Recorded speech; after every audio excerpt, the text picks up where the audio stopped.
Listo, entonces, listo. Nuestro ejercicio planteaba este cargador de baterías, ¿sí? Que es un rectificador trifásico de media onda. ¿Listo? Listo, entonces nos vamos a devolver por acá a la explicación.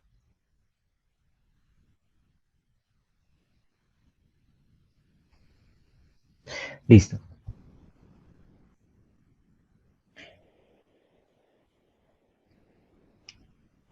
listo. Entonces, con respecto a este circuito, ¿sí? A este rectificador, pues lo principal que debemos saber y tener en cuenta ya, digamos que súper recalcado, es que existen dos modos de conducción, ¿sí? Uno continuo y otro discontinuo, ¿sí? ¿Cuál es el modo de conducción continuo? El modo de conducción continuo es cuando, cuando la corriente siempre, en todo instante de tiempo, es mayor a cero, como la podemos ver acá, ¿sí? O también un tip es que siempre hay un diodo encendido o en conducción, o sea, o está de uno o de dos o de tres encendido, pero siempre hay alguno en conducción, ¿sí? El modo de conducción discontinuo sí nos dice que la corriente en algún rango de ángulos, en algún rango de tiempo, es cero, ¿sí? Es cero como la podemos observar acá. En algún rango de tiempo es cero, ¿sí? Entonces, ¿eso qué va a hacer? Pues que en ese modo de conducción sí puede estar durante algún tiempo o algún rango de ángulos los tres diodos apagados, ¿sí? ¿Y eso qué hace? Que si los diodos están apagados, pues que el voltaje de la fuente E, ¿sí? Pues se va a ubicar en este nodo y yo voy a tener en este nodo esa fuente E. O sea que a la salida, el voltaje de la salida, voy a ver el valor de la fuente. Y para que vuelvan a entrar en conducción, pues estos, digamos que estas fases tendrán que ser mayor a ese voltaje que hay en ese instante presente. ¿Cuál es este voltaje de la salida? Pues el voltaje de la fuente. ¿Listo? Entonces, listo. Vamos, venimos por acá y decimos, mire, en ese voltaje, esas fases, pues las definimos, tanto R, S y T, con sus desfases correspondientes, 120 o menos 120 o 120, o también desfases de 120 entre cada una. ¿Listo? ¿Qué pasa? ¿Sí? Digamos que es el principal, digamos que motivo. ¿Qué pasa en el circuito cuando conduce alguno de los diodos? Que hay corriente, ¿cierto? Entonces, si hay corriente, pues habrá una forma de onda de esa corriente. Por lo tanto, lo vamos a analizar, ¿sí? Entonces, vamos a analizar cuando el diodo 1 conduce. Cuando el diodo 1 conduce, tenemos este circuito equivalente, ¿sí? Ese diodo 1 conduce y tenemos este circuito equivalente, mire que es una malla. Entonces simplemente podemos hacer la malla. Mire, eh, el voltaje que hay en la resistencia, el voltaje que hay en la inductancia, el voltaje que hay en la fuente y el voltaje que hay en la fuente alterna. ¿Sí? Esta es. ¿Sí? ¿Qué es el voltaje en la resistencia? Pues la corriente del circuito que es común en toda y ¿sí? La corriente en la resistencia y el voltaje en la inductancia. ¿Cuál es el voltaje en la inductancia? Pues L de I de T. Mire que todo está en función de esa corriente. Por lo tanto, tenemos una ecuación diferencial. Y al solucionar esa ecuación diferencial, ¿sí? Pues vamos a tener, digamos que una solución genérica. Esa solución genérica inicialmente que nosotros estamos viendo acá nos va a servir para el modo de conducción discontinua. Cuando ya definamos el modo de conducción discontinua, de ahí vamos a partir para poder definir la ecuación del modo de conducción continua. ¿Listo? Entonces, esa función o esa, digamos que esa solución a esa ecuación diferencial está en tres partes. ¿Sí? La solución forzada o la respuesta forzada para la fuente alterna, la respuesta forzada para la fuente de C y una respuesta natural. ¿Listo? Si ustedes se dan cuenta, pues esa respuesta forzada tiene o está asociada a una impedancia y a un desfase. ¿Producto de qué? producto de una relación de un elemento almacenador y de un elemento disipador. Esa relación, ¿cómo la podemos ver? Pues, obviamente, en términos de un triángulo de impedancias, lo que llamamos el imaginario y el real. Ese triángulo de impedancias, pues nos relaciona digamos, obviamente está relacionado a la frecuencia, porque es una fuente alterna, y tenemos que ese triángulo de impedancias nos está dando una relación de phi, o sea, un ángulo que relaciona tanto la inductancia como la resistencia. ¿Sí? Y de ahí, ¿qué podemos deducir de ese triángulo? Pues que la tangente de phi va a ser igual a omega L sobre R. También que el coseno de phi es R sobre Z, ¿cierto? Z siendo la resultante, o sea, la impedancia resultante de esa relación de esos dos elementos. Y como tenemos una fuente DC, ¿cierto? Y una fuente alterna, podemos relacionar esos valores, tanto el valor de la fuente DC como el voltaje pico de la fuente alterna. Ahora, para ese análisis estamos utilizando la fase R, entonces algo muy importante en ese análisis de discontinuo es ver en dónde inicia la corriente. ¿Sí? Es muy importante saber en dónde inicia la corriente y en dónde termina. En este momento lo que más nos interesa es saber en dónde inicia. ¿Sí? Entonces, para que este diodo conduzca, ese diodo 1 conduzca, pues debe estar en directa. ¿Sí? Y como antes no había corriente, pues acá estaban todos apagados y queremos que entre el D1 en conducción, entonces, ¿qué va a ver el cátodo de este diodo 1? Pues el mismo voltaje de la fuente. Por lo tanto, para que conduzca el diodo 1, el voltaje de la fuente R tiene que ser mayor al valor de la fuente E, ¿cierto? ¿Y eso en dónde se produce? Pues cuando esta azul, que es R, sea mayor a E. O sea, en este punto, en esa intersección, ya inicia digamos que esa condición, o ya se cumple esa condición. Por lo tanto, para nosotros es muy importante saber en dónde son iguales, ¿sí? Y saber en dónde son iguales, pues nos da la posibilidad de encontrar ese ángulo en donde inicia, o sea, en donde ya va a entrar en conducción ese diodo. Y es este ángulo alfa. ¿Sí? Por lo tanto, o sea, ahí hasta el momento, ¿eso para qué nos sirve? Eso nos sirve para poder encontrar ese componente, esa incógnita A, que es digamos que un término que está dentro de la respuesta natural. Para poder encontrar ese valor de A, pues es necesario saber en dónde inicia la corriente. Ya sabemos que la corriente inicia en alfa. La corriente evaluada en alfa es igual a cero, porque justo ahí inicia. O sea, ahí es cero y comienza ya a ser positivo. Entonces, si ustedes se dan cuenta, podemos despejar de acá el valor de A. Y simplemente operando, llegamos a que A es igual a este término. ¿Qué tenemos que hacer con este término? Este A, pues venir y reemplazarlo acá y ya tendríamos nuestra función de corriente. Mire que cuando este término, ¿sí? Este que es A, lo multiplicamos, pues nos da esta partecita y esta exponencial, que es factorizada con esta otra exponencial. ¿Sí? Miren que acá pasamos de acá a acá, simplemente operando en el exponente, tener en cuenta que nuestra variable va a ser omega t. ¿Para qué omega t? Para poder obtener todo independiente de la frecuencia. Entonces, sabiendo que menos r sobre omega l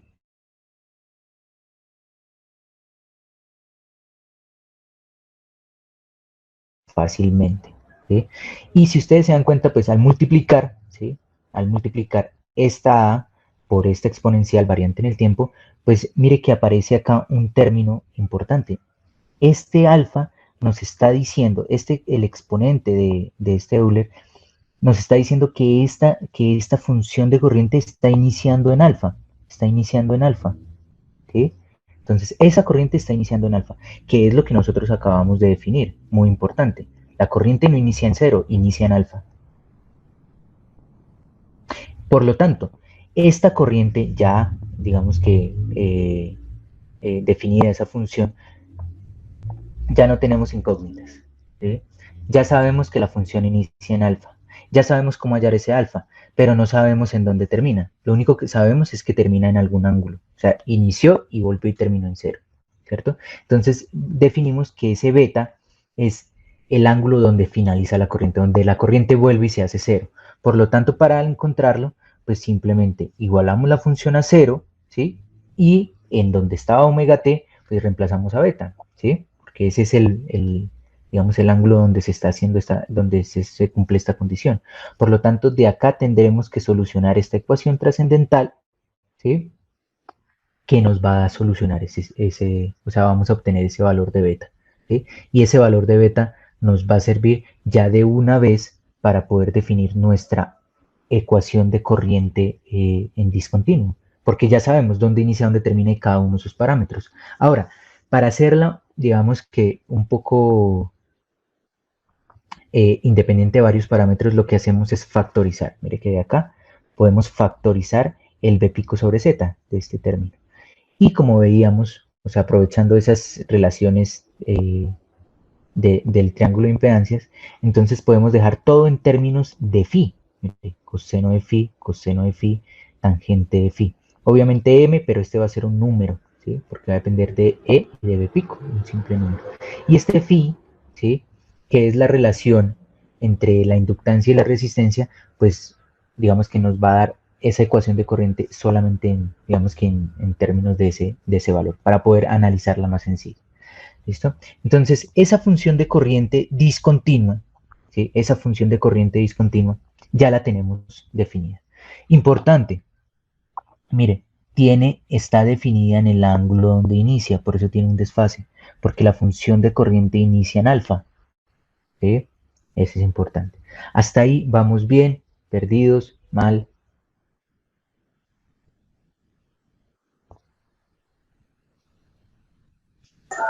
Pues hasta Por el ahí, momento bien, ingeniero. sí, sí. Ah, listo. Perfecto. Entonces, ¿qué vamos a hacer? De esa función, ¿sí? De esa función de corriente discontinua, ya la definimos, ¿sí?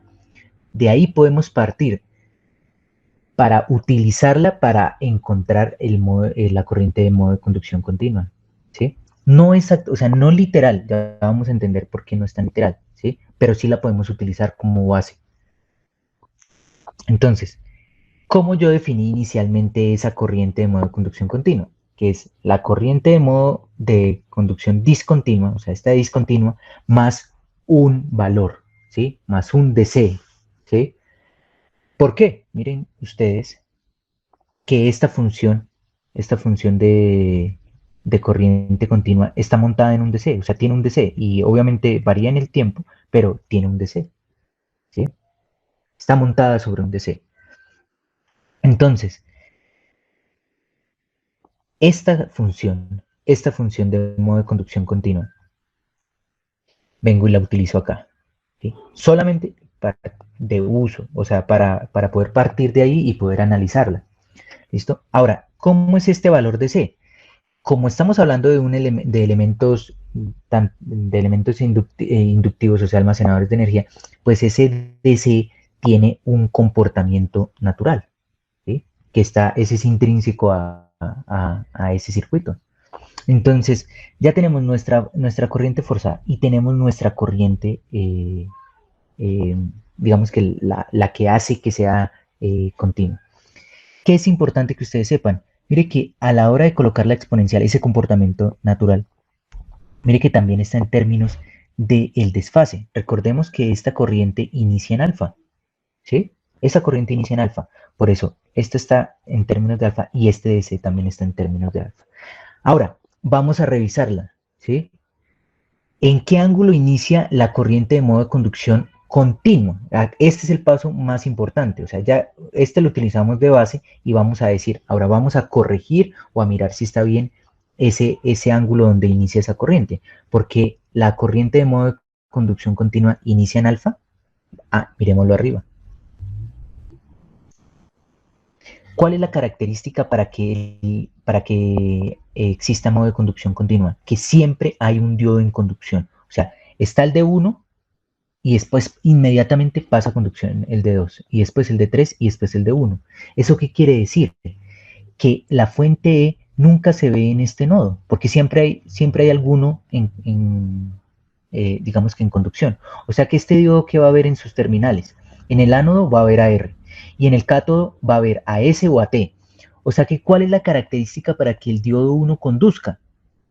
Pues que sea mayor el voltaje en R que en S o T, porque E nunca se ve. ¿Y cuál es esa condición? Pues la vemos acá. Mire, la azul es mayor a las otras dos en el rango de pi sextos hasta 5 pi sextos. Mire que en este rango la amarilla es menor y la verde es negativa. Y ya cuando llega a 5 pi sextos, pues la verde ya se hace mayor que el azul. O sea, S se hace mayor que R. Por lo tanto, en ese rango de pi sextos hasta 5 pi sextos, es cuando conduce el diodo 1. Entonces ya sabemos, si el diodo 1 conduce de pi sextos hasta 5 pi sextos, ¿quién está entregando la corriente a la salida? Pues la fase R, ¿cierto? Y si está entregando la corriente en la fase R, ¿desde dónde hasta dónde? De pi sextos hasta 5 pi sextos. O sea que la corriente a la salida, ¿cuál es? ¿Sí? ¿Cómo está definida? Pues es la misma corriente de la fase R en el rango de pi sextos hasta 5 pi sextos. ¿Cierto? O sea que la corriente a la salida inicia en pi sextos y va a terminar en 5 pi sextos, ¿cierto? Y después va a tener otro comportamiento, definido por quién, bueno, otro comportamiento no, va a tener otro lóbulo que lo va a entregar S, ¿sí? Pero como S tiene las mismas características de R, pues será la misma forma de onda, ¿sí? Solamente que están desfasadas. ¿Eso qué quiere decir? Que esta corriente a la salida va a iniciar en pi sextos, ¿sí? Diferente a la corriente de modo de conducción, a la corriente discontinua o la corriente de modo de conducción discontinua. Entonces, haciendo nuestro análisis, esta corriente de modo de conducción continua inicia en pi sextos. O sea, ¿qué debo hacer? Que este alfa que me estaba relacionando, ¿cierto? Ese alfa que me estaba relacionando, en dónde iniciaba esa corriente, pues lo tengo que cambiar. Tengo que ya definir una función de corriente correcta. Por lo tanto, mire que en lugar de tener alfa, ahora tengo pi sextos. En lugar de tener alfa tengo pi sextos y en lugar de tener alfa tengo pi sextos. Y ahora sí tengo una función de corriente en modo de conducción continua válida para los rangos y válida digamos, en el punto donde inicia. ¿Listo? Ahora, ¿cuál será el periodo de esa función? Será el límite superior 5 pi sextos menos pi sextos, o sea, 2 pi tercios. Y comprobamos que está bien, ¿sí? Porque pues estamos hablando de un media onda trifásico. ¿Listo? ¿Hasta ahí bien? Sí, señor. Sí, señor. Listo. Entonces, listo, vamos bien. Pero mire qué falta. Tenemos una incógnita, IM, porque es un valor, o sea, ese valor puede ser cualquiera, no lo conocemos, ¿sí? Entonces tenemos que encontrarlo, ¿sí? Ese régimen permanente, ¿sí? Ese régimen permanente, que es al que yo quiero que llegue, o sea, yo quiero analizar mi circuito en régimen permanente, no me interesa el transitorio. ¿Y qué régimen permanente? Eso lo repito siempre porque es importante que ustedes lo tengan. Que la función evaluada en este punto, en un punto, sea igual a la función evaluada en ese punto más el periodo. Eso quiere decir que ya estamos en régimen permanente. Veámoslo acá en la simulación. Esta es una simulación. Entonces, mire que yo me estoy apoyando. La roja es la función de salida. ¿Sí? Entonces, perdón, voy a utilizar estos dos periodos acá. La roja es la función de salida. ¿Sí? Y la azul es la corriente de entrada, ¿cierto? Entonces, en ese rango, ¿sí? No se fijen de esto, solamente es, digamos que metodológico. La corriente o sea, entró en conducción el diodo 1, ¿sí? Entró en conducción el diodo 1 acá. Comienza a entregar la corriente, la fase R comienza a entregar la misma corriente a la salida, que es lo que acabamos de definir. Y miren lo que es modo de conducción continua, que acá donde inició, o sea, pi sextos, ese valor de la corriente, es igual a la corriente donde termina, porque mire que acá inició la conducción del diodo y acá terminó, por eso es que baja y ya se hace cero y no vuelve a entregar, porque este otro lóbulo lo entrega S y este otro lóbulo lo entrega T. Entonces, ¿qué es importante? Este puntico que ustedes ven ahí es IM, porque ahí inicia, ¿sí? Y mire que, ¿y qué régimen permanente? Que en este punto, o sea, un periodo después, ¿cierto? De lo que acabamos de definir de la corriente salida, vale exactamente lo mismo. O sea, acá donde inició, ¿sí? Acá donde inició, vale exactamente, perdón que pensé que se le acabó la batería. Entonces, exactamente vale lo mismo, ¿sí? Eso es régimen permanente, ¿sí?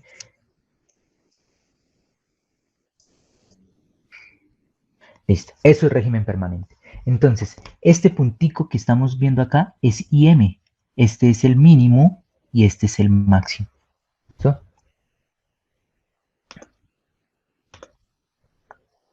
Entonces, ¿qué tenemos que hacer? Ya sabemos que la función evaluada en pi sextos, que es donde arranca, vale IM, y que la función evaluada en pi sextos más el periodo, o sea, donde termina 5 pi sextos, es igual a IM.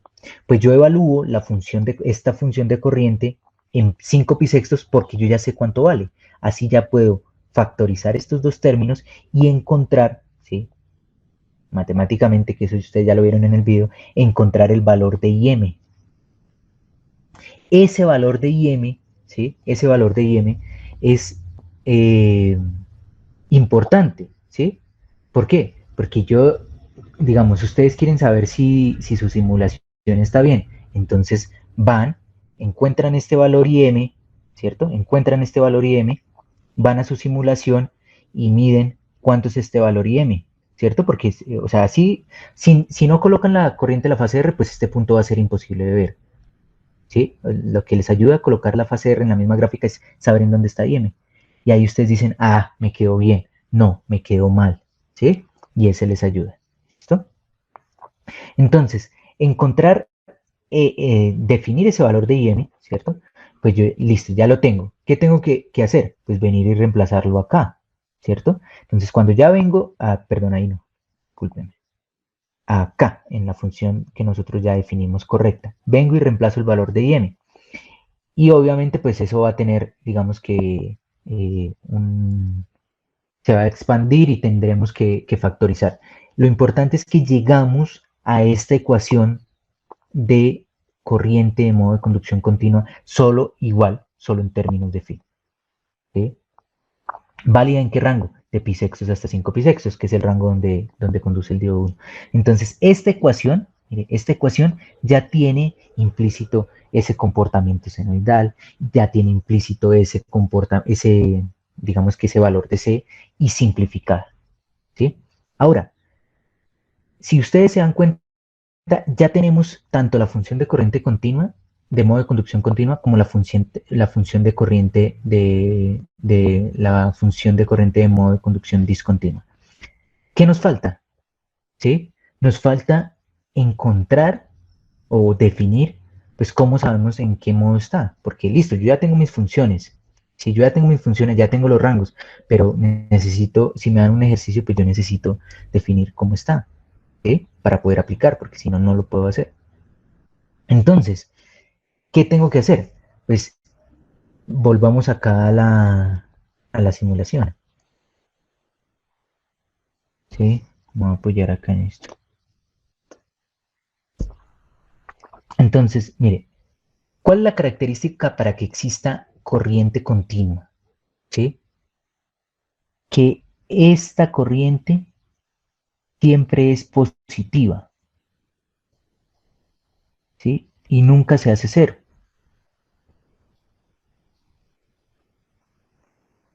¿sí? ¿Esto qué es? ¿Cómo se llama? Modo de conducción continua. Ahora,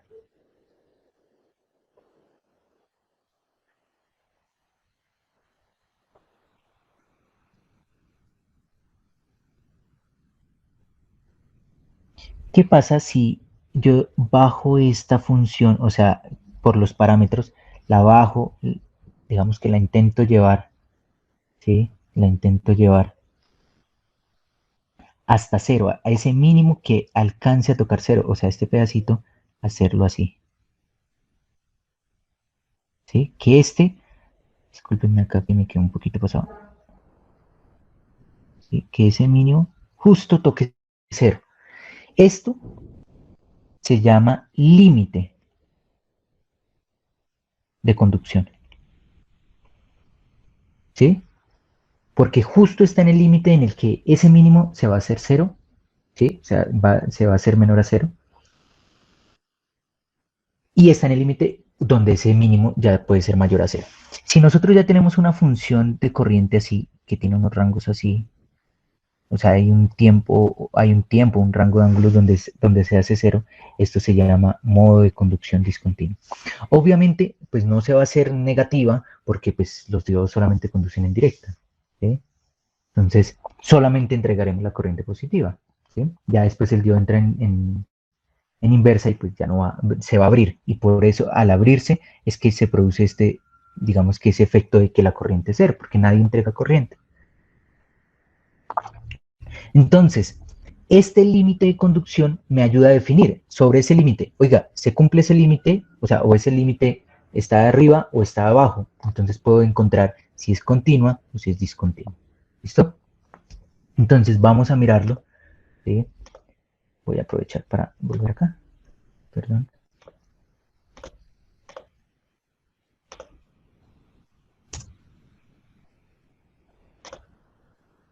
Entonces vamos a volver acá al... Eso que acabamos de explicar gráficamente está definido acá matemáticamente. Si la corriente mínima, ¿cierto? Ese mínimo de esa función es exactamente igual a cero, estamos en el límite. Si ese mínimo es mayor a cero, estamos en modo de conducción continua. Y si eso no se cumple, o sea, que el mínimo es menor a cero, ya sabemos que, o sea, no es que exista una corriente negativa, sino simplemente una condición. Entonces, si esa condición se cumple, que ese mínimo es menor a cero, el modo de conducción es discontinuo, ¿cierto? Ahora, para poder encontrar ese mínimo, ¿cierto? Y saber cómo es ese mínimo, entonces, pues nosotros necesitamos, digamos que hallar ese ángulo que produce ese mínimo. Por lo tanto, para hallar mínimos, pues ustedes saben que podemos utilizar la derivada, ¿sí? La derivada es la pendiente de la recta tangente. Entonces, al derivar esa función, que es esta, pues yo tengo esta función igualada a cero. Esta función, que es la derivada de la función de corriente igualada a cero, me produce soluciones, ¿cierto? Lo que se llama las raíces, ¿sí? Esas soluciones, entonces, podemos tener, en este caso, una o máximo dos soluciones, ¿sí? Máximo dos soluciones. Ahora, ¿eso de qué va a estar definido? Si nosotros vemos acá, pues, si analizamos en este rango, pues vamos a tener dos posibles soluciones. Si es la pendiente de la recta tangente, donde es igual a cero, pues vamos a tener la solución para el mínimo o para el máximo, ¿sí? Pero también puede que exista solamente así, cuando tiende a ser muy resistivo, ¿sí? Entonces, ¿cuál será? Pues el máximo estará acá, ¿sí? Y el mínimo será cuando inicie, y ya, ¿listo? Ahora, el tema de esas soluciones que nos entrega el igualar a cero la derivada. Entonces vamos a tener, acá hacemos, ¿no? Como si fueran dos soluciones, pero ya sabemos que puede ser una o dos. Vamos a hacerlo para lo más complejo. Si fuera, si la, si tenemos las dos soluciones, pues tenemos que mirar cuál de esas es el mínimo y cuál de esas es el máximo. ¿Sí? Entonces, pues yo tengo que coger ese θ1 y ese θ2, que es producto de solucionar esa ecuación trascendental, y evaluarla en la función de corriente. Entonces, si, esto es como un if, ¿sí? Entonces, si esto se cumple, hacemos esto, y si no se cumple, hacemos esto. Entonces, si θ1 es más, o sea, la función evaluada en θ1 es mayor a la función evaluada en θ2, quiere decir que el mínimo está en el ángulo θ2. Por lo tanto, θ será igual a θ2, ¿sí? Que θ es la solución que yo deseo, ¿no?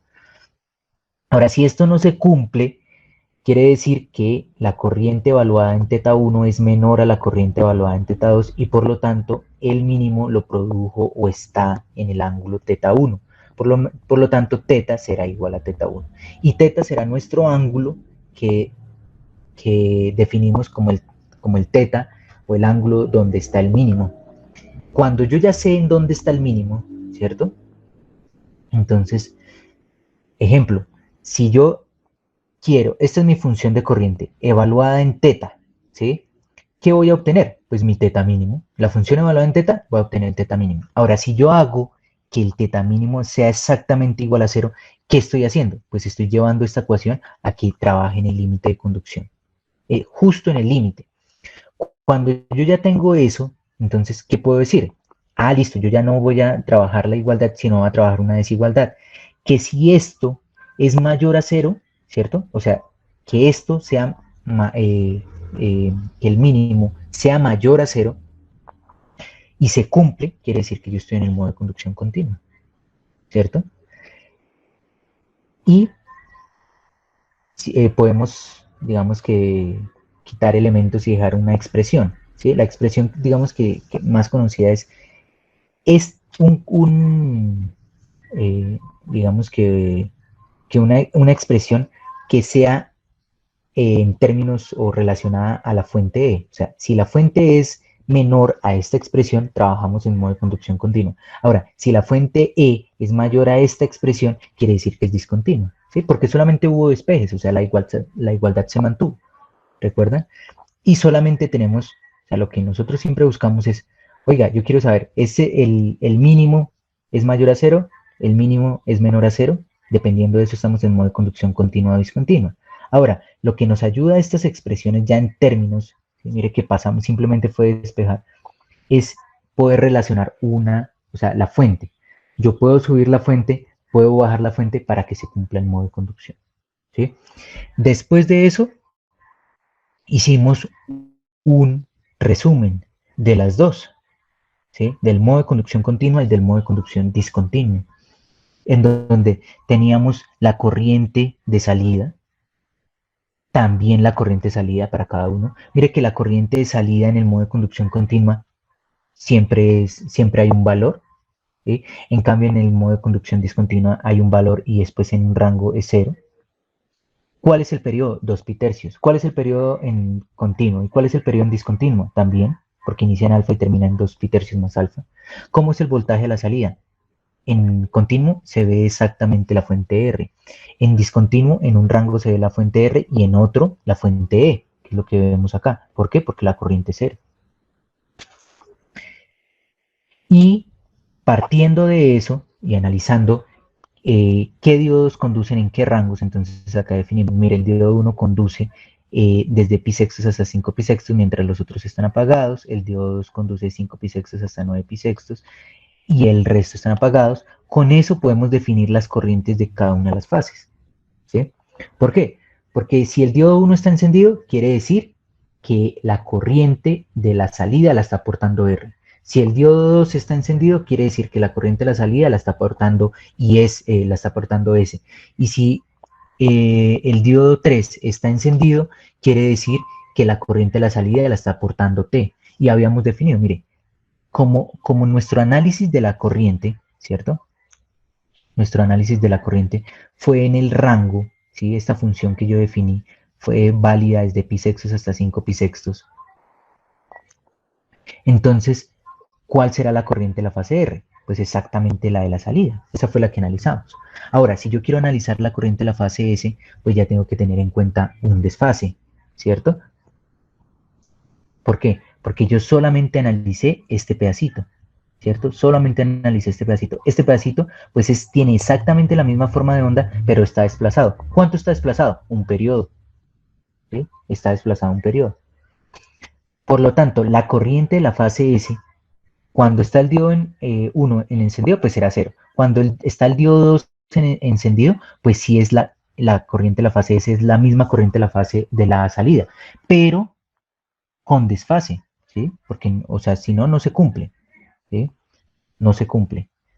Es exactamente esta, la corriente de la salida, pero desfasada. Ya no I de omega t, sino un periodo más adelante. ¿Listo? Y habíamos dejado que ustedes hicieran la de la corriente de la fase T. Ahora, ¿qué pasa con la corriente de las fases en modo de conducción discontinuo? Analicemos R. Pues R, ¿sí? En discontinuo tenemos más secuencias. El diodo 1 encendido, los otros apagados, después todos apagados, el diodo 2 encendido, los otros dos apagados, después todos apagados, después el diodo 3 encendido, los otros dos apagados y después todos apagados. Tenemos 6, digamos que en sí, 6 estados, ¿sí? O 6, digamos que secuencias. Entonces, la corriente de la fase R será exactamente la misma de la salida que definimos en el rango de alfa hasta beta. Después sabemos que beta hasta 2 pi tercios más alfa es igual a 0, ¿sí? Se apagó. Y después entrará a conducir el diodo 2, pero la fase R no entrega nada a la salida, y así hacia abajo. Para S, ¿cuándo S entrega corriente a la salida? Cuando el diodo 2 está encendido. ¿Cuándo el diodo 2 está encendido? Desde alfa más 2 pi tercios hasta beta más 2 pi tercios. ¿Sí? Que está desfasada un periodo de la señal. Por lo tanto, la corriente que aporta IS es la misma que definimos, pero con un desplazamiento de 2 pi tercios. Y lo mismo sucede para IT. Mire que IT entrega la corriente a la salida cuando el diodo 3 está encendido, que es el rango, o es en el rango de alfa más 4 pi tercios hasta beta más 4 pi tercios. Y obviamente está desfasado 2 periodos de la señal, ¿sí? Si yo definí esta función, pues esta es la misma de esta, pero desfasada un periodo, y esta de acá será la misma de esta, pero desfasada 2 periodos, 1, 2, 1, 2. Y así tengo el análisis de este circuito, tanto en modo de conducción continua como en modo de conducción discontinua. Y acá, pues, obviamente, simplemente son los parámetros de rendimiento. Tener las funciones de las corrientes de las fases, pues, obviamente me va a permitir encontrar mi THD, ¿sí? Que es lo que yo deseo. ¿Listo? Hasta ahí, bien, mal.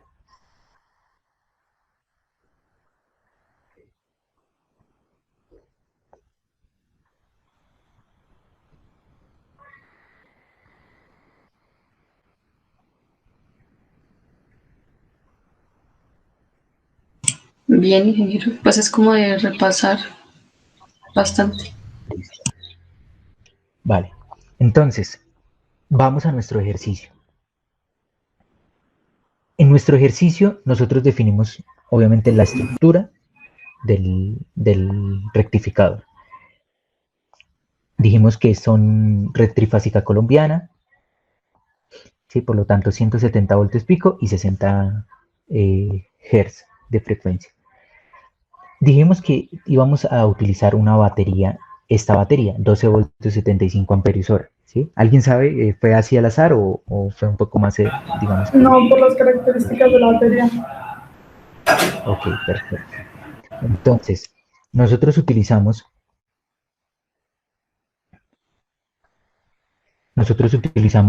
bueno, aprovechamos y utilizamos el datasheet de la siguiente batería, ¿sí? De esta batería. Esta batería, ¿sí? Esta batería tiene 12 voltios de toda la batería y 75 amperios hora, ¿sí? Estas baterías de gel, de plomo ácido, pues mire que tiene una recomendación de máxima corriente de carga. Dice que es de 22.5.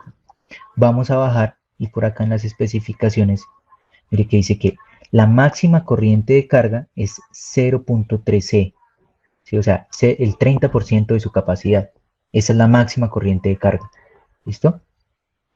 Entonces, de ahí encontramos que la máxima corriente de carga será 22.5. Entonces, un parámetro de diseño que yo definí era que íbamos a utilizar una corriente de carga promedio, ¿cierto? Una corriente promedio de 20 amperios, ¿sí? Para no superar digamos que ese valor máximo. ¿Ustedes qué creen? ¿El circuito debe funcionar en continuo, en discontinuo o da exactamente igual?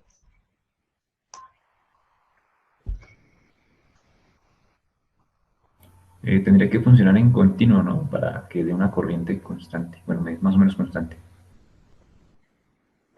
Sí, ¿y qué pasa si no es continuo? Si tiene mucho ripple. ¿Puede dañar la batería? Listo, entonces,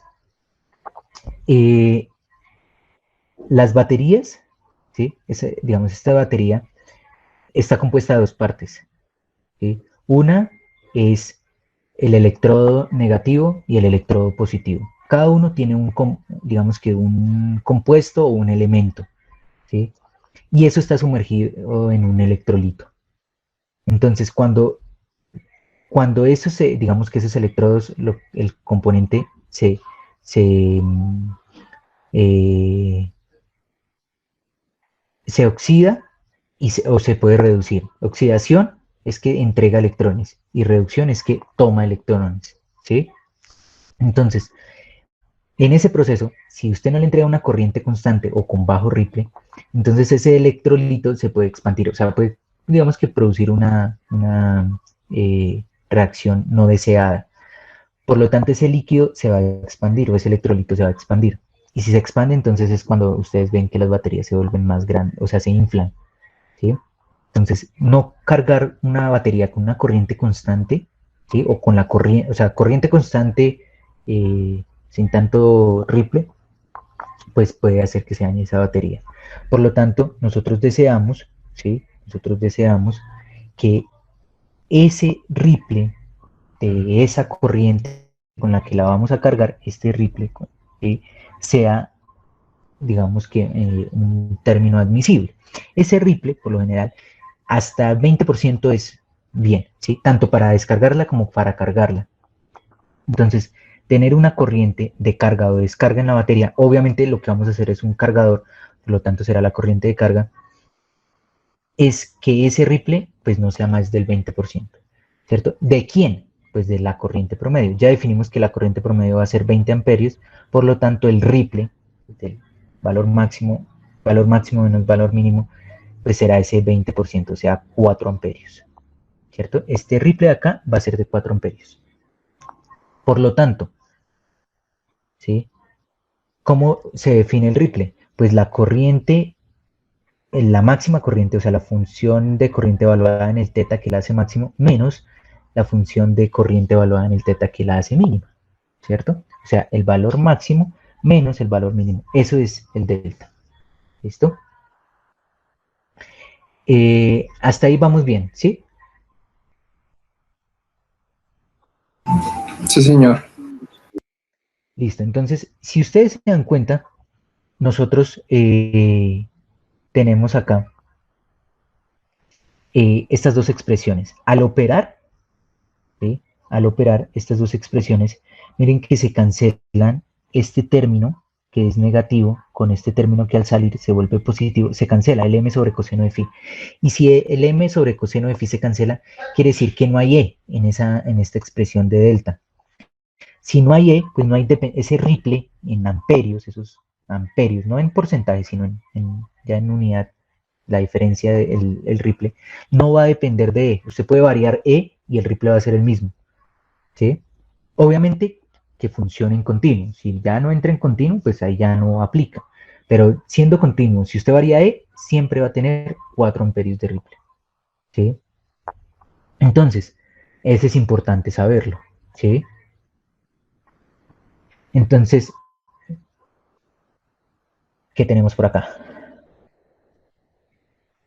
Ya tenemos que 4 amperios, que es lo que yo deseo, debe ser igual a esta expresión, a esta expresión menos esta expresión, ¿cierto? Que no tiene la dependencia de...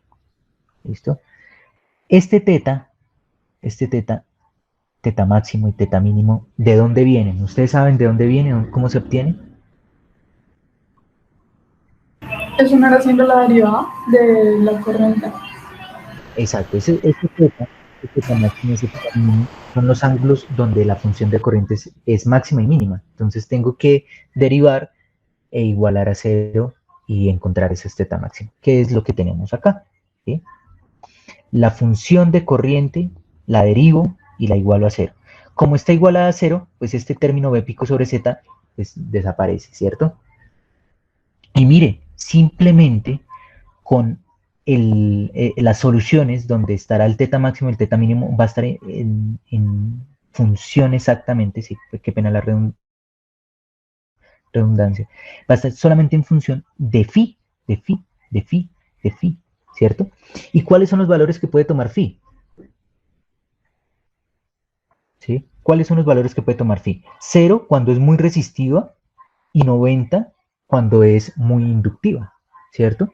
Cuando es muy resistiva, el ripple es alto, y cuando es muy inductiva, el ripple es muy bajo y tiende a cero. ¿Sí? Entonces, ¿qué tenemos? Que si nosotros, ¿sí? ¿Sí? Que si nosotros hacemos un barrido en esta ecuación y encontramos θ1 y θ2 y venimos y lo reemplazamos acá, ¿sí? ¿Sí? Ay, perdón. Y venimos y lo reemplazamos acá, ¿sí? Entonces verificamos, ¿me dio 4? No, entonces vuelva y haga y aumente el valor de phi, ¿sí? Y volvemos y encontramos θ1 y θ2. Y reemplazamos acá, ¿me dio 4 la diferencia? No, entonces aumente. Y así, ¿cierto? Y así puedo encontrar, mire que a partir de eso, si yo estoy variando phi y ya encontré el phi que hizo que esto diera 4, pues simplemente vengo y reemplazo este phi acá en el valor de la inductancia, ¿cierto? Y, perdón, en esta expresión, si tangente de phi es igual a omega L sobre R, pues despejo y tengo que, voy a encontrar esa inductancia, como ya encontré el phi que hizo que esta diferencia me diera 4 amperios, pues voy a encontrar ese valor de inductancia que debo colocar en el circuito para poder cumplir con 20 amperios promedio y un ripple de 4 amperios, ¿cierto? Ahora, importante que ustedes tengan claro, mire, en general tengo todos los parámetros, pero me falta R, que es importante. ¿Cómo saco R? Entonces, venimos por acá. Mira. Yo quiero ver, ¿sí? O yo quiero analizar cuál es el voltaje promedio que cae en toda la, digamos que en todo el circuito, o sea, acá en la salida, desde este punto hasta este punto, ¿sí? Y ustedes dirán, ¿para qué? ¿Por qué? Porque yo ya definí un parámetro de rendimiento que es 20 amperios, ¿cierto? ¿Cómo hago para que en el circuito a la salida tenga 20 amperios? Entonces, miren que si yo tengo el voltaje promedio, la corriente promedio, al hacer la malla acá en DC, pues solamente va a estar en función de el voltaje promedio a la salida y del voltaje promedio o el voltaje de la fuente E, en este caso nuestra batería. Entonces, si yo ya tengo eso, yo ya sé cuánto quiero de corriente a la salida, sé cuál es el voltaje promedio porque lo encontré, sé cuál es el voltaje promedio a la salida, sé cuál es el voltaje de mi batería, pues lo único que hago es despejar el valor de la resistencia, ¿cierto? Y si yo ya despejé el valor de la resistencia, ya tengo, ¿sí? ¿Sí? Ya tengo el valor de la resistencia, estoy variando phi, estoy encontrando un L para cada una de esas soluciones y encuentro justamente el phi que ya hace que esta diferencia me dé 4 amperios, pues ya voy a encontrar el L que me soluciona mi circuito, ¿sí? Y mire que la corriente promedio solamente está en función al voltaje de la fuente, a este voltaje, al voltaje promedio de la salida que es intrínseco, o sea, en este caso, usted en un rectificador trifásico de media onda, siempre póngale la carga, ¿sí? O sea, en continuo, ¿no? Continuo. Cámbiale la resistencia, cámbiale la inductancia. En esa configuración usted siempre va a tener 140.58 voltios por los 170 pico, ¿no? Entonces, lo único que usted necesita es cuadrar esta resistencia para suministrar la corriente promedio. Y el ripple va a estar en función a esta inductancia, ¿sí? Alguien, ¿sí? Llegó hasta eso, ¿sí? O sea, llegó a poder iterar esas soluciones y poder encontrar cuál phi era el que producía digamos que esta diferencia me diera los 4 amperios.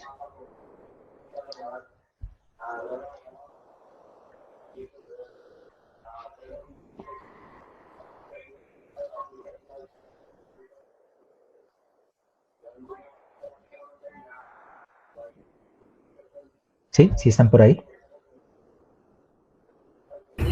Sí. En mi caso no, señor. Ok. No, señor. Listo, entonces yo hice por acá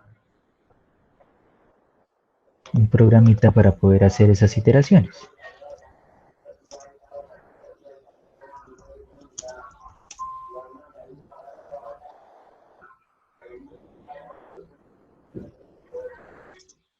¿Listo? Entonces, perdón porque ahorita me dijeron que no se veía, toca con la lupa.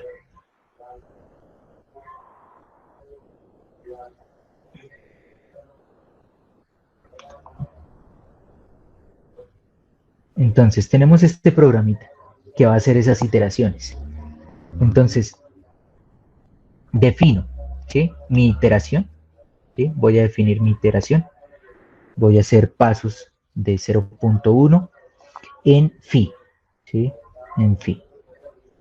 Lo coloco así, simplemente como para tener ese grado de radianes, digamos que un pi doceavos, pi treceavos, bueno, lo que sea ahí, en términos de radianes de esa variación, no un simple número, sino digamos que por eso lo definí así como n-1 por pi sobre 2 pi n. Entonces, voy a hacerle variaciones a ese phi, ¿sí?, en punto 1. Cada vez que entre acá va a ser un punto 1 más, un punto 1 más. Obviamente necesito mi omega, necesito el valor de R. Cada vez que genere que haya una iteración de un phi, pues calcular el L, el voltaje de la fuente, el voltaje pico, la relación M y la impedancia, ¿sí?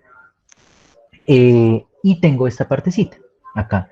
Defino la función, ¿sí?, defino mi función de corriente, ¿sí?, la grafico y encuentro el mínimo de la función, ¿sí? Encuentro el mínimo de la función. O sea, no voy a hacer la derivada, ya con este comando de MATLAB encuentro el mínimo de la función, para no extender tanto, y encuentro el mínimo, ¿sí? Ahora, para encontrar el máximo de la función, ¿sí?, entonces este comando solamente encuentra el mínimo, ¿sí?, pero yo puedo encontrar el máximo de la función multiplicando a la función por menos 1. Entonces, defino otra función, digamos que inversa no, sino negativa, multiplicada por menos 1, y le digo, encuéntreme el mínimo de esa función, que será el máximo de mi función original, ¿sí? Esa es simple, digamos que, adecuación para poderlo encontrar. Obviamente le digo, grafíqueme a la función en el rango de pi sextos hasta 5 pi sextos, que es donde es válida esa función que acabamos de definir. Entonces, encontré el mínimo, encontré el máximo, ¿sí? También definí que calculara el promedio, ¿sí?, para mirar ahí que estuvieran los 20 amperios. Entonces, ¿cuál es el valor mínimo de la función? Pues el valor mínimo de la función es la función evaluada, o el valor máximo de la función es la función evaluada en ese ángulo máximo que acabamos de encontrar con ese comando, y el valor mínimo de la función será la función evaluada en ese valor o en ese teta mínimo, ¿sí? Entonces encuentro el valor máximo y el valor mínimo, lo resto y eso me dará un delta. Y acá hago un if que cuando el delta ya sea menor al delta deseado, pues se salte y simplemente me muestre cuál fue el phi, cuál fue el promedio, cuál fue el delta, ¿cierto? Y cuál fue la inductancia que hizo que ya se saltara esto, porque ya, o sea, ahí está iterando y cuando ya llega ese y cumple la condición, pues quedó el último dato registrado, ¿cierto? Y acá yo tengo pues mi delta deseado. ¿Cuál es el delta deseado? Pues los 4 voltios, ¿sí? ¿Bien hasta ahí? ¿Alguna duda?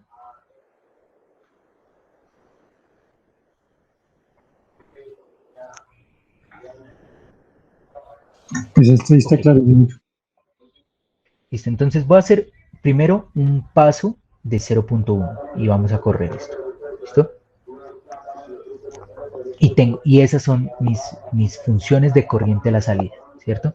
Entonces primero hizo la azul, ¿sí? Después hizo esta como naranja y al final llegó a esta, la más pequeñita, ¿sí? Esta, de este punto a este punto, vamos a ver cuánto es el delta.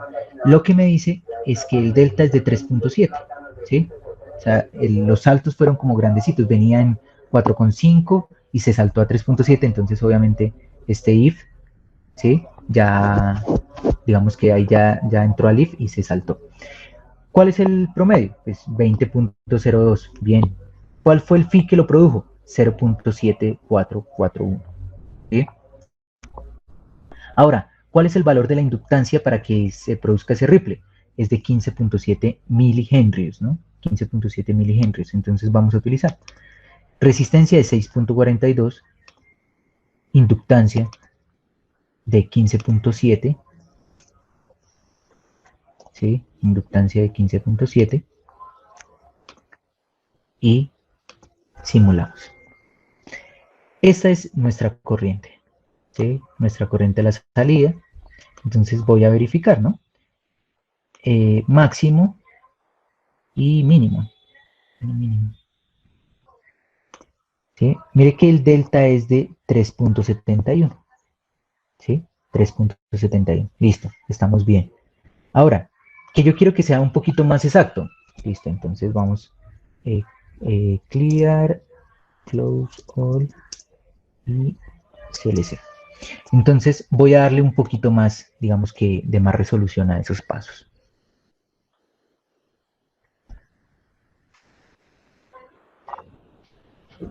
Listo, entonces ya graficó más, ¿sí? Ya, mire que ya hizo más gráficas, ¿sí? Variando ese phi. Obviamente, variar phi es variar L, ¿sí? Sino que nosotros estamos definiendo cómo variamos ese phi, que es un poco más sencillo, porque sabemos exactamente que ese phi no se puede pasar, no puede ser menor a 0 ni mayor a pi medios. Entonces, esta última gráfica es la que cumple, ¿sí? Por eso se salta, ¿sí? Y nos dice que el delta es de 3.97 y que la inductancia que produce ese delta es de 14.6 milihenrios. Entonces vamos a cambiar eso acá.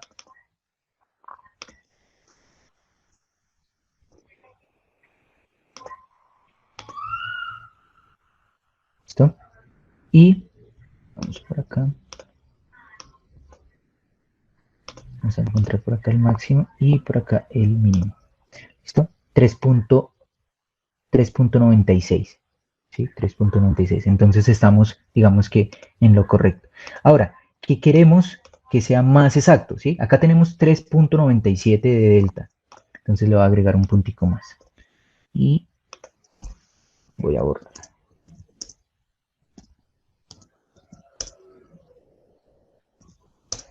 Listo. Entonces le agregué un puntico más.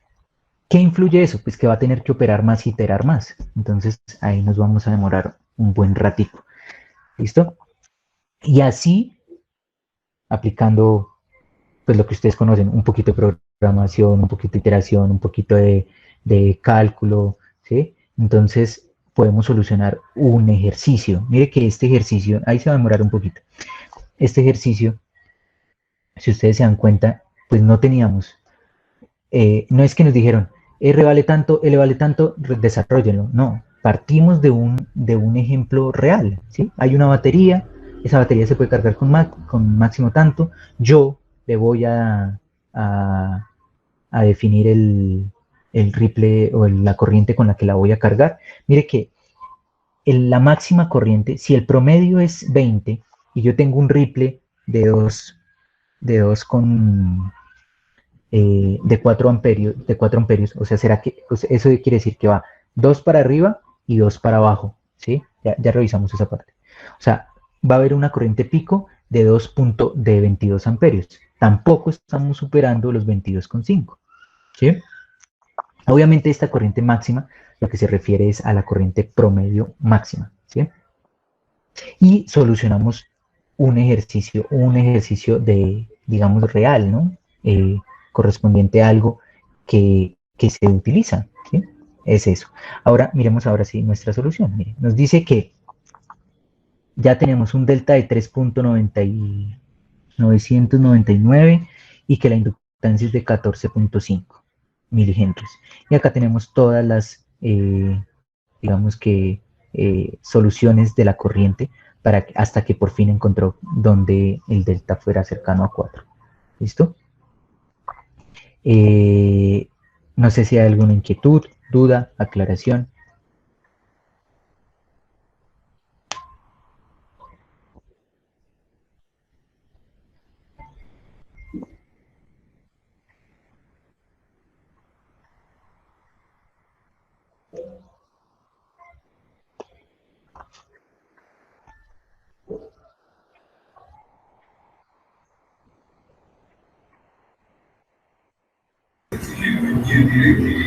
Ingeniero, Maestro, qué pena. Es que, digamos, ustedes nunca tienen un máximo y un mínimo, ¿sí? Pero digamos, en el caso de que solo tuviera un máximo, como su merced dijo.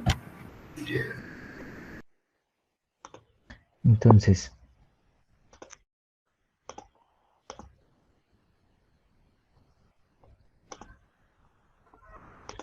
vamos a hacer a esta inductancia muy pequeña. ¿Sí? ¿Cierto? Ahí lo podemos, ahí lo observas, Angie, ¿cierto? Solamente está el... Sí, señor. ¿Cuál es el mínimo? Pues ese sería donde inicia la corriente, ¿no? Sí, exacto. Ahí está la opción a tu pregunta. Pero en el caso en el que no quisiera iterar, ¿seguiría el mismo proceso? O...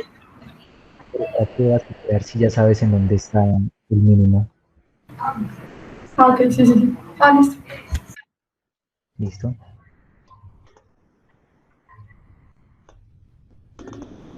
¿Hay alguna otra pregunta?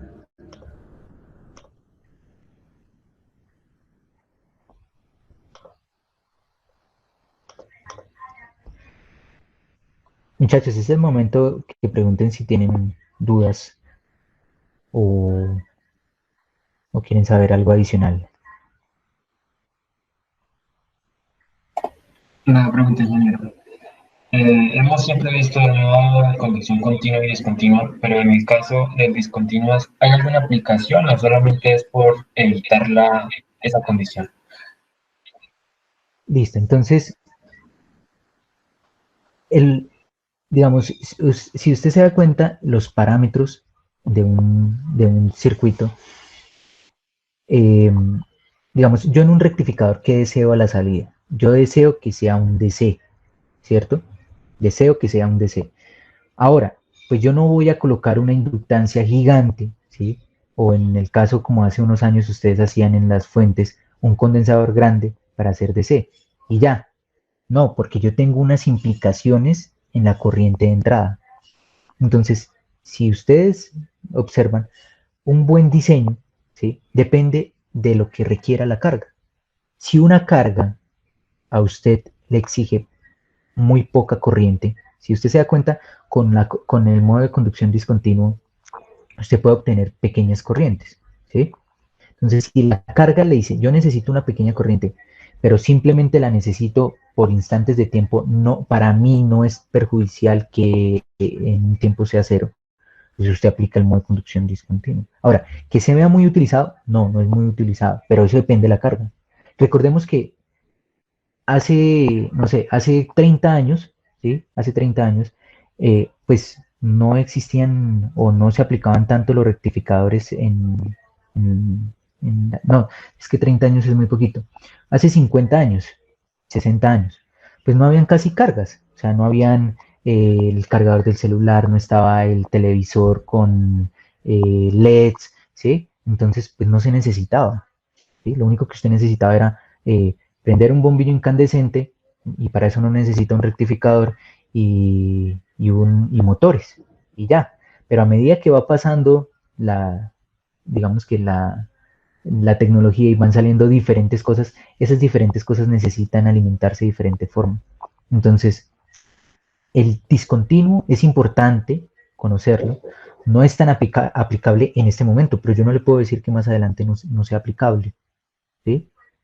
Es como hace 50 años, pues ¿quién iba a decir que las baterías iban a ser tan importantes para todo? ¿Sí? No, pero ahora sí son muy importantes. Entonces, este es importante conocerlo. ¿También para qué? Para evitar, digamos como en el caso del, de este cargador de baterías, para no tener modo de conducción discontinuo, porque si no lo vamos a dañar.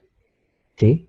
Y si yo sé cuál es mi límite de modo de conducción discontinuo, pues puedo determinar y configurar mi circuito para que no llegue allá. ¿Sí? Jesús. Sí, sí, señor, entendido. Sino que de aquí adelante también en todos los demás rectificadores siempre se va a estar viendo el modo discontinuo. Entonces era como por eso la duda. Gracias. Sí, hay Sí, algunos que es un poco más complejo que entren en discontinuo, ¿sí? pero igual es importante por lo menos conocer cómo es el comportamiento de un discontinuo y qué quiere decir discontinuo, ¿sí? Y obviamente, digamos, digamos, estas aplicaciones lo que nosotros queremos es que sea continuo. ¿Sí? ¿Alguien más?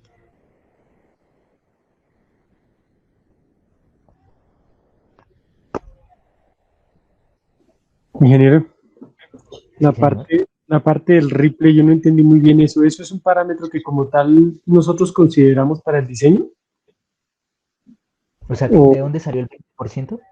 sí, Listo. Ese 20%, vamos, hay artículos, hay diferentes definiciones que nos dice que un ripple admisible para la batería está sobre los 4 amperios, ¿sí?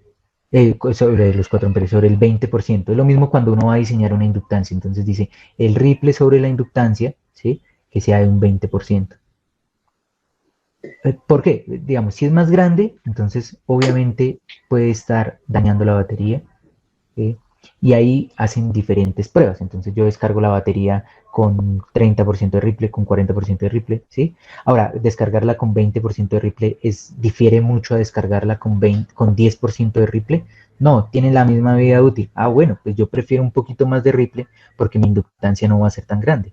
Y si la inductancia no es tan grande, entonces es menos cable, y si es menos cable, pues menos resistencia asociada, y si es menos resistencia asociada, va a ser más eficiente. ¿Y qué queremos en electrónica de potencia? Eficiencia. sí. Exacto. Eso Pero, es. pero esto en el caso de hablando de la aplicación que sea una batería, pero cuando, por ejemplo, nosotros queremos que nuestro rectificador, la aplicación sea para otro dispositivo, ahí se tiene que reconsiderar el dispositivo para considerar ese Ripley. Correcto. Entonces, Claro. por ejemplo, un switch. ¿Sí? Usted tiene un rectificador y usted va a alimentar un switch, ¿sí? O un router de internet. No los de la casa, sino un router, digamos que ya a nivel Industrial, digamos. de WAN, ¿sí? Entonces, esos son súper sensibles a las variaciones, ¿sí? Por ejemplo, de que yo haya manejado una vez de diseño, se diseñó sobre menos del 5% de ripple, ¿sí? Pero uno tiene que conocer la carga, ¿sí? Entonces, ahí es donde viene. Entonces, yo compro una fuente, ¿sí? Porque mire, lo que hacemos son fuentes ahora, que ya después nosotros sepamos que es un rectificador, que es un inversor, que ¿sí? Ya eso es otra cosa, pero son fuentes. Lo que se hace en electrónica de potencia son fuentes. Entonces yo hago una fuente y esa fuente me vale 15.000, pero me sirve para tales cargas. Pero porque entregue 20 voltios no quiere decir que también le sirve a una carga que necesita 20 voltios. Y no estoy hablando en potencia y en corriente, no, son de la misma potencia. No, las características del funcionamiento del ripple, del máximo pico que pueda entregar, del transitorio. Entonces ahí puedo pasar de una fuente de 15.000 a una fuente de 500.000, porque necesita más electrónica. Ah, listo, ingeniero. Ya. Y otra cosa, y cuando, es que lo que pasa es que yo estaba ahí tratando de copiar para guiarme del ejercicio y no, pues no alcancé todos. ¿Mercedes también lo cuelga en YouTube para poder verificarlo nuevamente? Sí, claro, y yo les coloco ahí el código de MATLAB y todo lo que esté. Ah, listo. Bueno, muy amable, ingeniero. Listo, Marco. ¿Alguna otra pregunta, inquietud?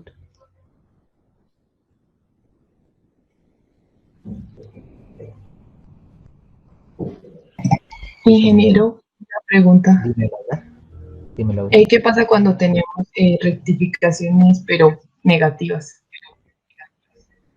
Lo mismo, lo único es que tú le vas a entregar negativo a la carga y ya. ¿Sí? Entonces, el que depende cómo manejes, pues tendrías que colocar que el ripple es de menos 4 amperios, ¿sí? Si lo defines como o sea, máximo y mínimo, te toca tener cuidado en eso, pero el funcionamiento, o sea, si es digamos, si es un rectificador de salida negativa y tú le vas a colocar la batería al revés, por decirlo así, ¿sí? Digamos que ese sea el ejercicio.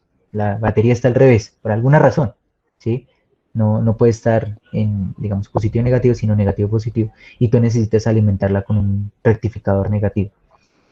Son las mismas consideraciones. Lo único que te toca tener en cuenta es que en qué rangos está la corriente, si está rectificando positivamente, si está rectificando negativamente, y tener en cuenta los signos. Pero el funcionamiento, el diseño, el parámetro, los parámetros es exactamente lo mismo, ¿sí? Yo conozco un trabajo de un cargador o sea, la entrada, ¿sí? Y la salida es negativa, o sea, es un convertidor inversor, porque entra positivo y sale negativo. Entonces, ¿qué hizo la persona que estaba trabajando en eso? Pues le colocó la batería al revés y ya, ¿sí? Y después, si va a utilizar esa energía de la batería o va a utilizar la batería, pues le toca colocar un circuito que sea con entrada negativa y después salida positiva. Pero eso ya son parámetros y definiciones y parámetros de rendimiento, parámetros de diseño, como lo hicimos el día de hoy. Gracias, ingeniero. Vale, Laura. ¿Alguna otra pregunta?